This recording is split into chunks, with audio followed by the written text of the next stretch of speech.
If you need to disable two-factor authentication on Venmo, follow these straightforward steps to ensure your account settings are updated. Step 1. Open the Venmo app. Launch the Venmo application on your mobile device. Make sure you are logged into your account to access the settings. Step 2. Access settings.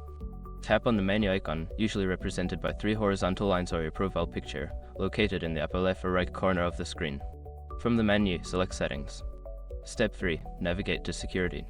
Within the Settings menu, look for the Security option. Tap on it to view your security settings, including two-factor authentication. Step 4. Disable two-factor authentication. Find the option for two-factor authentication. You may see a toggle switch or checkbox next to it. Tap to turn it off. You might be prompted to confirm your decision or enter your password. Step 5. Confirm changes. After disabling two-factor authentication, ensure that you receive a confirmation message indicating that the feature has been turned off. Double-check your settings to confirm that the change has been applied. By following these steps, you can successfully turn off two-factor authentication on your Venmo account.